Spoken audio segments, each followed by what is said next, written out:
Hello friends, आज के video में हम देखेंगे इकोनॉमिक्स पेपर 2 का प्रैक्टिस सेट 16।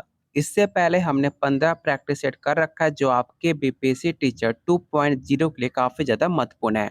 और आज का टॉपिक रहने वाला है मॉनेटरी पॉलिसी, जो आपके BPSC teacher previous year question में 4 से 5 सवाल पूछे गए थे।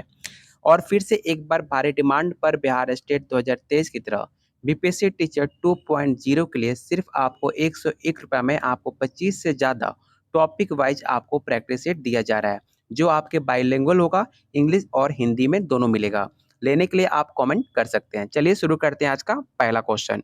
पहला क्वेश्चन है, मौद्रिक नीति के संदर्भ में निम्नलिखित में कौन सा कथन सही है। आपको बताना है कि इनमें कौन सा कथन सही है और कौन सा गलत है, आपको बताना है। तो पहला ऑप्शन आपका कह रहा है कि monetary policy has a longer और साइड लेग। तो बिल्कुल आपका पहला स्टेटमेंट आपका सही है।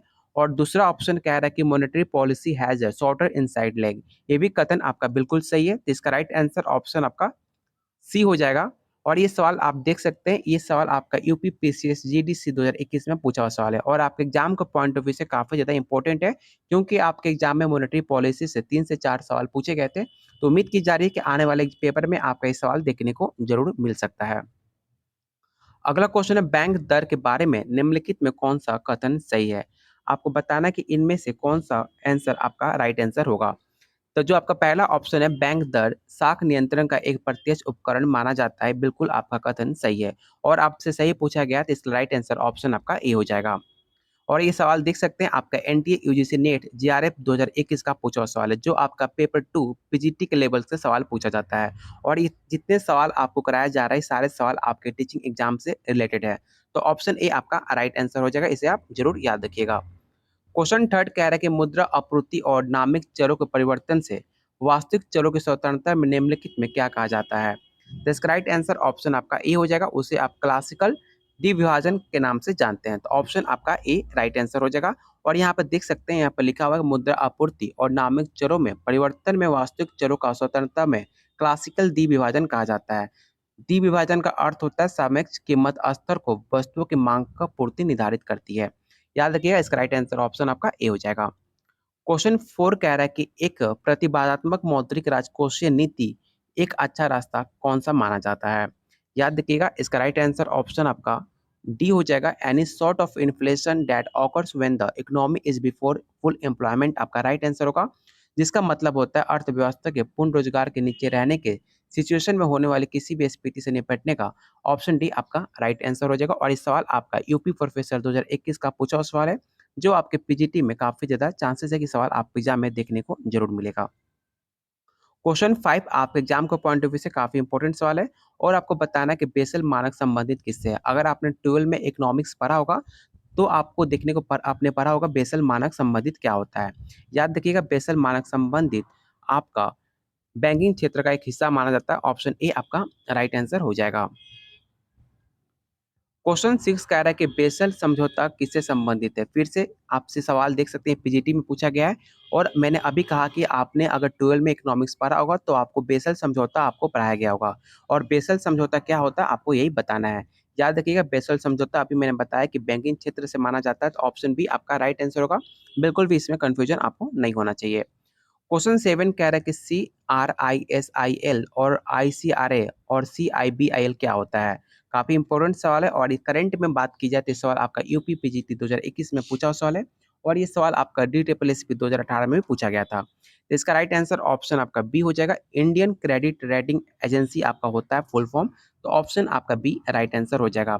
और यहाँ पे आप डिफिनेशन देख भी सकते हैं, किसी व्यक्ति, संस्था, कंपनी या सरकार से ऋण लेने वाले और उसे वापस करने की क्षमता का मूल्यांकन साख निर्धारण कहलाता है, जिसकी 3 प्रमुख संस्थाएं मानी गई है। पहला कौन सा होता है, तो पहला आपका क्रिसिल होता है, दूसरा आपका केयर होता है और तीसरा इकरा होता है। इसका स्क्रीनशॉट आप ले लीजिएगा। अगर आपके पास प्रैक्टिस सेट नहीं है, तो इसका स्क्रीनशॉट आप प्लीज ले लीजिएगा, क्योंकि आपके सवाल आपके एग्जाम में पूछे जा सकते हैं।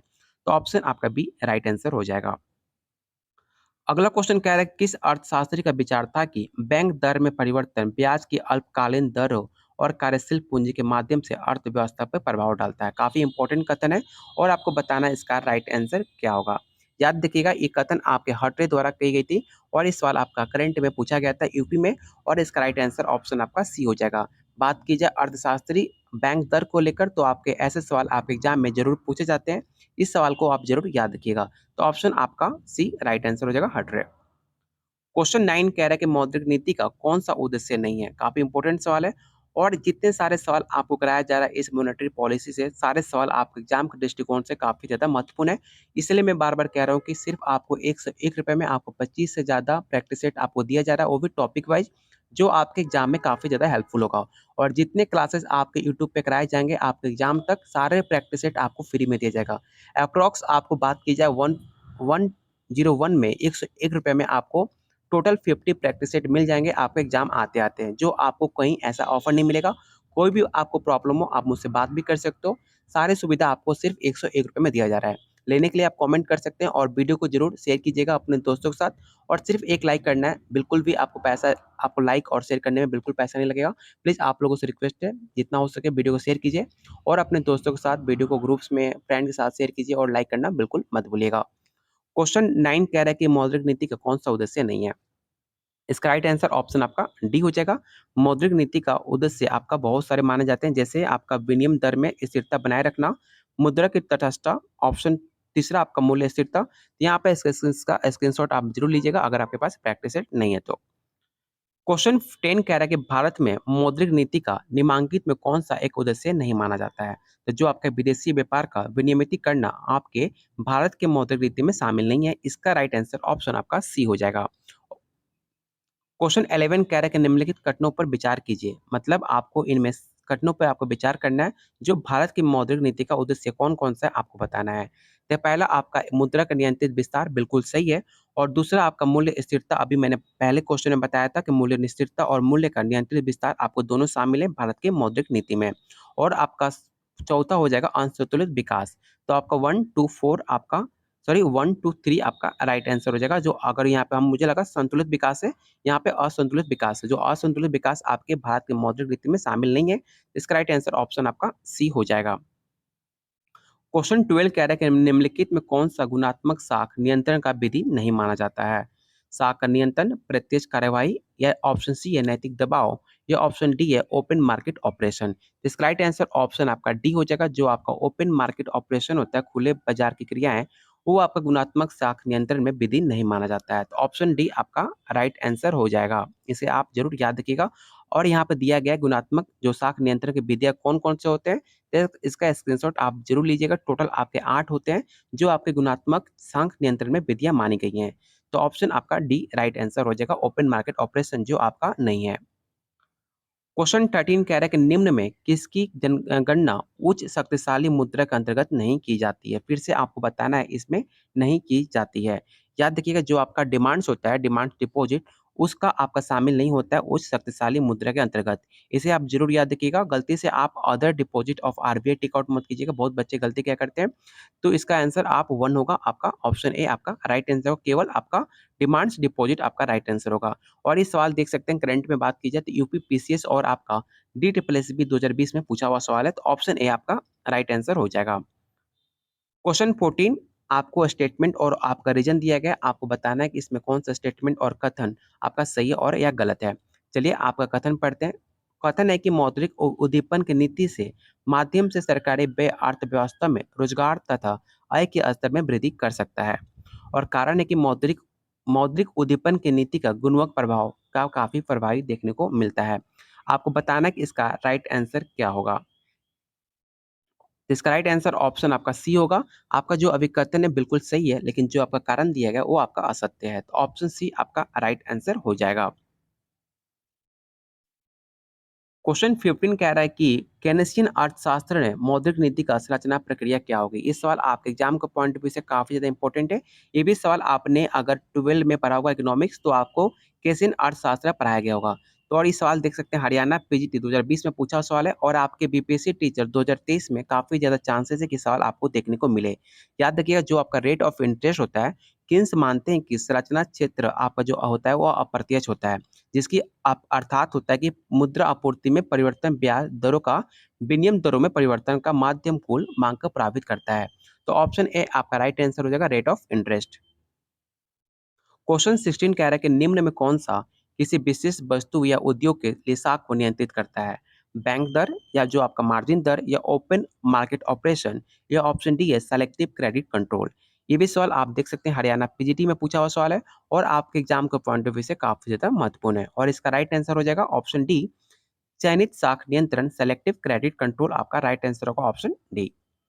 क्वेश्चन 17 कह रहा है कि आरबीआई निम्न में किसके द्वारा भारत में विदेशी व्यापार को वित्त प्रदान करने में मदद करता है। काफी इंपॉर्टेंट सवाल है, इस क्वेश्चन को आप भी क्वेश्चन टिक आउट कीजिएगा और ये सवाल देख सकते हैं उत्तराखंड लेक्चर में पूछा हुआ सवाल है, वो भी मेंस का, जो आपके पीजीटी लेवल में काफी ज्यादा इंपॉर्टेंट सवाल रहने वाला है और इसका राइट आंसर ऑप्शन आपका बी हो जाएगा। यहाँ पे साफ साफ देख सकते हैं कि आरबीआई एक्सिम बैंक द्वारा भारत में विदेशी व्यापार को वित्त प्रदान करने में मदद करता है। भारतीय निर्यात आयात बैंक जो आपका एग्जिम बैंक 1981 में बजट को वित्त मंत्री ने यह घोषणा किया था कि अंतर्राष्ट्रीय व्यापार की वित्तीय व्यवस्था के लिए एग्जिम बैंक की स्थापना की जाएगी, जो आपके 1982 में बैंक ने कार्य करना आरंभ किया था और एक वैधानिक नियम के अनुसार अधिकांश पूंजी इसकी 200 करोड़ रुपया है। इसका स्क्रीनशॉट आप जरूर लीजिएगा, इसके आपके डिफिनेशन से सवाल बनाए जा सकते हैं जो आपके एग्जाम में काफी ज्यादा हेल्पफुल होगा। तो ऑप्शन बी आपका राइट आंसर हो जाएगा। क्वेश्चन 18 कह रहा है कि निम्न में कौन सा एक केंद्रीय बैंक का साख नियंत्रण का उपकरण नहीं माना जाता है। तो आपको बताना इसका राइट आंसर क्या होगा। चलिए इसका हम ऑप्शन देख लेते हैं। इसका ऑप्शन आपका डी राइट आंसर हो जाएगा। केंद्रीय बैंक द्वारा प्रयोग में लाए जाने वाले साख नियंत्रण और तरलता समायोजन के निम्न तरीके हैं। यहाँ पे स्क्रीनशॉट आप जरूर लीजिएगा। टोटल आपको यहाँ पे दिया गया कौन कौन सा समायोजन हो सकता है। क्वेश्चन 19 कह रहा है कि बैंकों द्वारा नगद एवं परिसंपत्तियों को निर्धारित अनुपात में बनाए रखने को क्या कहा जाता है। काफी इंपॉर्टेंट सवाल है और इस सवाल उत्तराखंड लेक्चर का पूछा हुआ सवाल है। इसका राइट आंसर ऑप्शन आपका बी हो जाएगा SLR। और आपसे ये भी पूछा जाता है कि SLR का फुल फॉर्म क्या होता है, याद रखिएगा। स्टोरेज लिक्विडिटी रेशियो आपका SLR का फुल फॉर्म होता है, जो आपका मतलब होता है कि बैंकों द्वारा नकद एवं परिसंपत्तियों को निर्धारित अनुपात में बनाए रखने के लिए वैधानिक तरलता अनुपात कहा जाता है, जिसके अंतर्गत आपके देश के सभी अनुसूचित वाणिज्यिक बैंक इसमें शामिल होते हैं। तो ऑप्शन आपका बी राइट आंसर हो जाएगा। क्वेश्चन 20 कह रहा है कि बैंक रेट निम्न में किसके द्वारा निर्धारित की जाती है। इस सवाल को आप विवेक क्वेश्चन टिक आउट कीजिएगा। आपके एग्जाम में सवाल जरूर देखने को मिलेगा कि बैंक रेट निम्न में किसके द्वारा निर्धारित की जाती है और काफी इंपॉर्टेंट है और आपको डेली लाइफ में पता होना चाहिए। और इसका राइट आंसर ऑप्शन आपका सी हो जाएगा। जो आपका रिजर्व बैंक ऑफ इंडिया होता है वो आपका बैंक रेट उसको निर्धारित करता है सारे बैंक का। तो ऑप्शन सी आपका राइट आंसर हो जाएगा। अगला क्वेश्चन है कि आपको बताना है का ओपन मार्केट का परिचालन का क्या लक्ष्य है। इसका ऑप्शन आपको देखते हैं। ऑप्शन इसका राइट आंसर हो जाएगा ऑप्शन डी। और देख सकते हैं सवाल कितनी बार आपके उत्तराखंड यूपी में यूपी टीजीटी यूपी इकोनॉमिक्स में सवाल पूछा गया है। इसका राइट आंसर ऑप्शन आपका डी हो जाएगा। सरकारी प्रतिभूतियों का क्रय और विक्रय आपका राइट आंसर होगा। जो ओपन मार्केट ऑपरेशन का लक्ष्य सरकारी प्रतिभूतियों का क्रय और विक्रय देखता है। तो ऑप्शन डी आपका राइट आंसर हो जाएगा। अगला क्वेश्चन आपके एग्जाम के पॉइंट ऑफ व्यू से काफी ज्यादा महत्वपूर्ण है और आपको पता होना चाहिए कि रिजर्व बैंक ऑफ इंडिया अधिनियम किस वर्ष भारत में लाया गया था। याद रखिएगा 1934। आपका राइट आंसर हो जाएगा ऑप्शन ए। क्वेश्चन 23 कह रहा है कि भारत के बैंकों को उनके जोखिमपूर्ण संपत्ति और पूंजी के बीच एक निश्चित अनुपात अनुरक्षित करना है, जिसे क्या कहा जाता है आपको बताना है। याद रखिएगा जो आपका राइट आंसर हो जाएगा पूंजी से जोखिम भारी पर्याप्त अनुपात, जिसे आप CRAR के नाम से जानते हैं। तो ऑप्शन आपका डी राइट आंसर हो जाएगा। क्वेश्चन 24 कह रहा है कि निम्नलिखित में कौन सा भारत में मौद्रिक नीति का उद्देश्य नहीं माना जाता है। काफी इंपॉर्टेंट सवाल है और आपको पता होगा मौद्रिक नीति आर्थिक नीति का वो शाखा माना जाता है जिसके अंतर्गत केंद्रीय बैंक अर्थव्यवस्था में मुद्रा की पूर्ति का नियत करता है। तो ऑप्शन आपका सी राइट आंसर हो जाएगा ऑप्शन सी। क्वेश्चन 25 कह रहा है कि निम्नलिखित में कौन सा भारतीय अर्थव्यवस्था में मौद्रिक नीति का मुख्य उपकरण का रूप में उभरा है। काफी इंपॉर्टेंट सवाल है और इसका राइट आंसर ऑप्शन आपका ए हो जाएगा। तरलता समायोजन सुविधा आपका राइट आंसर होगा। क्वेश्चन 26 कह रहा है कि निम्न में कौन सा गुणात्मक साख नियंत्रण का रीति नहीं माना जाता है। याद रखिएगा इसका राइट आंसर ऑप्शन आपका डी होगा। नकद आरक्षित अनुपात में परिवर्तन ऑप्शन डी आपका राइट आंसर हो जाएगा। क्वेश्चन 27 कह रहा है कि निम्नलिखित में कौन सा एक केंद्रीय बैंक का गुणात्मक साख नियंत्रण का उपाय नहीं है। तो ऑप्शन सी आपका राइट आंसर होगा। जो आपके ओपन मार्केट होता है वो आपका केंद्रीय बैंक का गुणात्मक साख का नियंत्रण नहीं माना जाता। तो ऑप्शन सी आपका राइट आंसर होगा। क्वेश्चन 28 कह रहा है कि निम्नलिखित में साख नियंत्रण में कौन सी गुणात्मक नियंत्रण एक विधि मानी जाती है। तो इसका राइट आंसर ऑप्शन आपका हो जाएगा ऑप्शन सी सेलेक्टिव। जो आपके साख नियंत्रण होते हैं वो आपका गुणात्मक नियंत्रण का विधि माना जाता है। तो ऑप्शन सी आपका राइट आंसर हो जाएगा। क्वेश्चन 29 कह रहा है कि कौन सा मौद्रिक नीति का उपकरण है। काफी इंपॉर्टेंट सवाल है और आपको पता होना चाहिए। मौद्रिक नीति का उपकरण आपके बैंक दर को माना जाता है, तो ऑप्शन सी आपका राइट आंसर हो जाएगा। क्वेश्चन 30 कह रहा है कि निम्नलिखित में कौन सा विधि चयनात्मक साख नियंत्रण का विधि नहीं है। अभी मैंने बताया जो आपका नकद आधारित अनुपात में परिवर्तन होता है वो आपका सेलेक्टिव साख नियंत्रण का विधि नहीं माना जाता है। इसका राइट आंसर ऑप्शन आपका सी होगा, इसे आप जरूर याद रखिएगा। क्वेश्चन 31 कह रहा है कि नीचे दिए गए कोडों को सही उत्तर ज्ञात कीजिए। आपको बताना है इसमें भारतीय रिजर्व बैंक का चयनात्मक ऋण नियंत्रण का तकनीक किसे माना जाता है, और आपको बताना है इसका राइट आंसर क्या हो जाएगा। चलिए इसका हम ऑप्शन देख लेते हैं। तो इसका राइट आंसर ऑप्शन आपका बी होगा। 1 और 2 और 3 आपका राइट आंसर हो जाएगा ऑप्शन बी। क्वेश्चन 32 कह रहा है केंद्रीय बैंक का सर्वाधिक महत्वपूर्ण कार्य क्या है। याद रखिएगा साख नियंत्रण आपका केंद्रीय बैंक का सर्वाधिक महत्व कारण माना जाता है, तो ऑप्शन डी आपका राइट आंसर हो जाएगा। और अगला क्वेश्चन है कि साख नियंत्रण का निम्नलिखित में कौन सा विधि परिणात्मक नियंत्रण में शामिल नहीं किया गया है। इसका राइट आंसर ऑप्शन आपका बी होगा। साख का रस्टिंग आपका राइट आंसर हो जाएगा, और इस सवाल आपके यूपी टीजीटी और पीजीटी में बार बार पूछा जाता है। अगला क्वेश्चन है सामान्य साख नियंत्रण में कौन सा यंत्र नहीं है। काफी इंपॉर्टेंट सवाल है और इस सवाल हमने पहले कर रखा है। अभी मैंने बताया था कि जो आपका सेलेक्टिव साख नियंत्रण कार्य होता है वो आपका सामान्य साख नियंत्रण का यंत्र नहीं माना जाता है, तो ऑप्शन सी आपका राइट आंसर हो जाएगा। क्वेश्चन 35 कह रहा है कि साख नियंत्रण में मात्रात्मक विधि कौन सा नहीं है। जो आपका नैतिक दबाव होता है वो आपका मात्रात्मक विधि नहीं माना जाता है, तो ऑप्शन डी आपका राइट आंसर होगा। और आज का लास्ट क्वेश्चन रहने वाला है और आपको बताना है कि परिणात्मक साख नियंत्रण का एक उपाय कौन सा है, और इसका इसका आंसर मैं आपको नहीं बताने वाला। इसका आंसर आप खुद कमेंट बॉक्स में आप जरूर दीजिएगा कि इसका आंसर क्या होगा। One of the instrument of quantitative credit control आपको बताना है इसका राइट आंसर क्या होगा। ऑप्शन है नैतिक दबाव, ऑप्शन बी है उपभोक्ता साख का नियमन, ऑप्शन सी है प्रचार, ऑप्शन डी है बैंक दर। इसका आंसर आप कमेंट बॉक्स में बताइएगा। अगले वीडियो में इसका आंसर मैं आपको बताऊंगा। उम्मीद करता हूँ आज के 36 क्वेश्चन आपके एग्जाम के पॉइंट ऑफ व्यू से काफी ज्यादा महत्वपूर्ण थे। उम्मीद करता हूँ वीडियो आपको पसंद आई होगी। तो प्लीज वीडियो को जितना हो सके वीडियो को लाइक कीजिए और जितना हो सके वीडियो को शेयर कीजिए अपने दोस्त में, अपने ग्रुप्स में।